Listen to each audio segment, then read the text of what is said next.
Assalamualaikum warahmatullahi wabarakatuh. Di sini kami dari kelompok 7 akan melakukan praktikum mengenai asam basa dengan mata kuliah kimia dasar oleh dosen pengampu yaitu Ibu Hani Miladia Maharani SSI MPD dengan anggota kelompok yaitu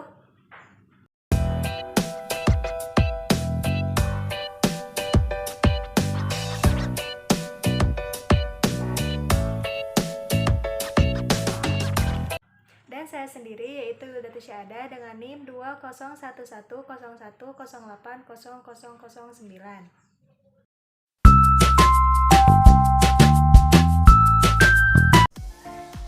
Baik, selanjutnya alat dan bahan. Alat dan bahan yang akan dilakukan untuk praktikum kali ini yaitu sebagai berikut.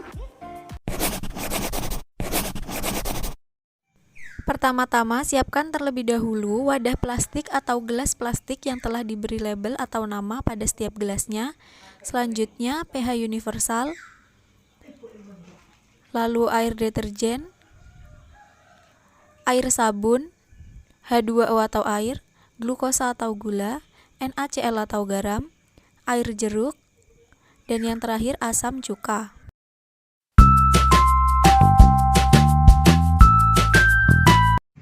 Saya Risa Ayusa Fitri dengan nomor induk mahasiswa 202101080005. Di sini sudah ada 7 macam larutan. Yang pertama yaitu air cuka. Yang kedua, larutan glukosa yaitu gula. Yang ketiga, H2O atau air biasa. Yang keempat, larutan deterjen. Yang kelima, air jeruk. Yang keenam, NaCl atau garam. Yang ketujuh, air sabun. Dan tidak lupa pH universal. Cara menggunakannya nanti kita celupkan pada larutan dan tunggu selama 1 menit, kurang lebih 1 menit. Nanti kita cocokkan dengan warna di sini. Kalau nanti sama warna 7 berarti bersifat netral, 7 ke bawah bersifat asam, dan 7 ke atas bersifat basa.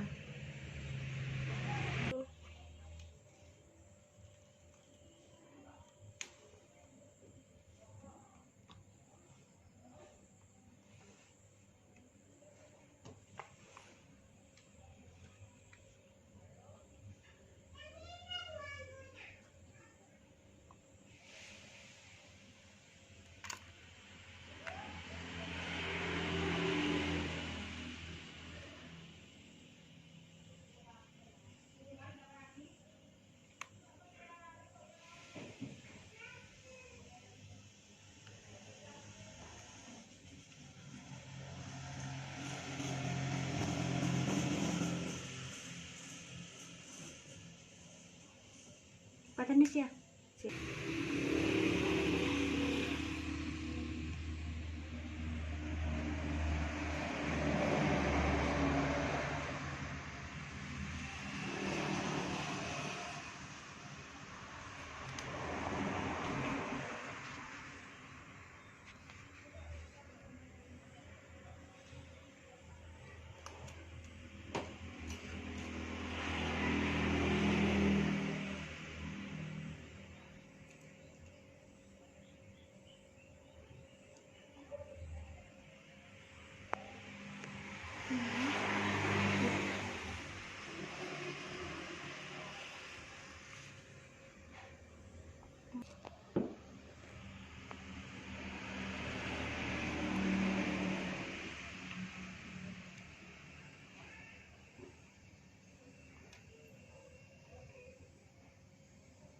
Oranye mbek kuning ki padha. Oranye sih.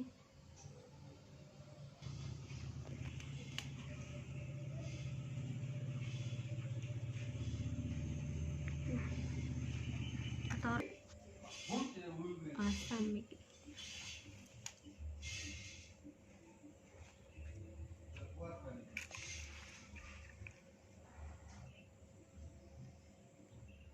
Iya.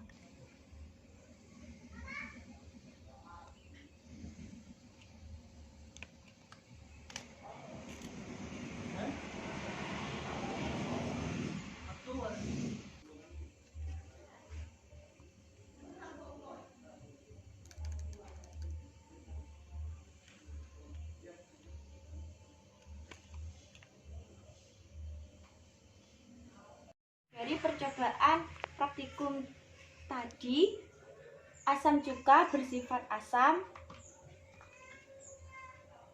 glukosa atau gula bersifat netral, air bersifat netral, air deterjen bersifat basa, air jeruk bersifat asam, NaCl garam bersifat netral, dan air sabun bersifat basa. Hasil pengamatan, H2O nilai pH-nya 7 bersifat netral, NaCl nilai pH-nya 7 bersifat netral, glukosa nilai pH-nya 7 bersifat netral, asam cuka nilai pH 2 bersifat asam, air sabun nilai pH 8 bersifat basa, air deterjen nilai pH-nya 12 bersifat basa, dan air jeruk nilai pH-nya 4 bersifat asam.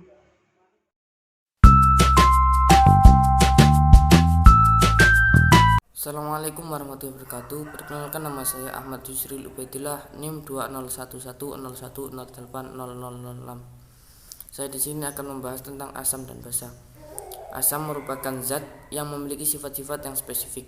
Misalnya memiliki rasa asam, dapat merusak permukaan logam, juga lantai marmer, atau bisa disebut korosif. Kata asam berasal dari bahasa Latin yaitu acentum yang berarti cuka. Sedangkan basa berasal dari bahasa Arab alkoli yang berarti abu, karena memiliki sifat yang sama dengan abu. Pada praktikum asam basa menggunakan pH universal ini, kami menggunakan berbagai macam larutan, diantaranya yaitu air, larutan garam, larutan gula, larutan asam cuka, larutan deterjen, larutan sabun, dan larutan jeruk.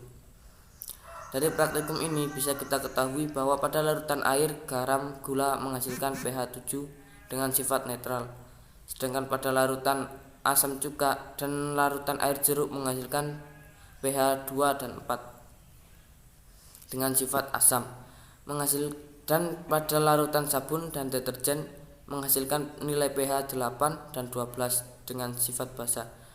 Pada sifat asam dan basa dari 7 macam larutan dan juga dapat menentukan pH dari 7 konsentrasi tersebut. Sekian dari saya. Wassalamualaikum warahmatullahi wabarakatuh.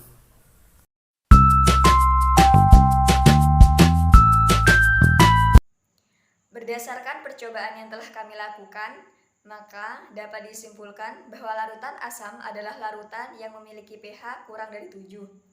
Larutan basa adalah larutan yang memiliki pH lebih dari 7.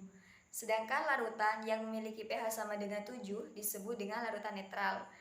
Untuk larutan basa, semakin kecil suatu konsentrasi larutan, maka pH akan semakin besar. Untuk larutan basa, semakin besar konsentrasi suatu larutan, maka pH akan semakin besar. Senyawa-senyawa asam basa dapat diidentifikasi secara aman dengan menggunakan indikator pH universal. pH universal merupakan suatu parameter yang digunakan untuk menyatakan tingkat keasaman larutan dengan cara memberikan perubahan warna yang berbeda pada larutan asam dan basa. Sekian video praktikum dari kelompok kami, semoga bermanfaat. Apabila ada salah kata, mohon dimaafkan. Terima kasih. Wassalamualaikum warahmatullahi wabarakatuh.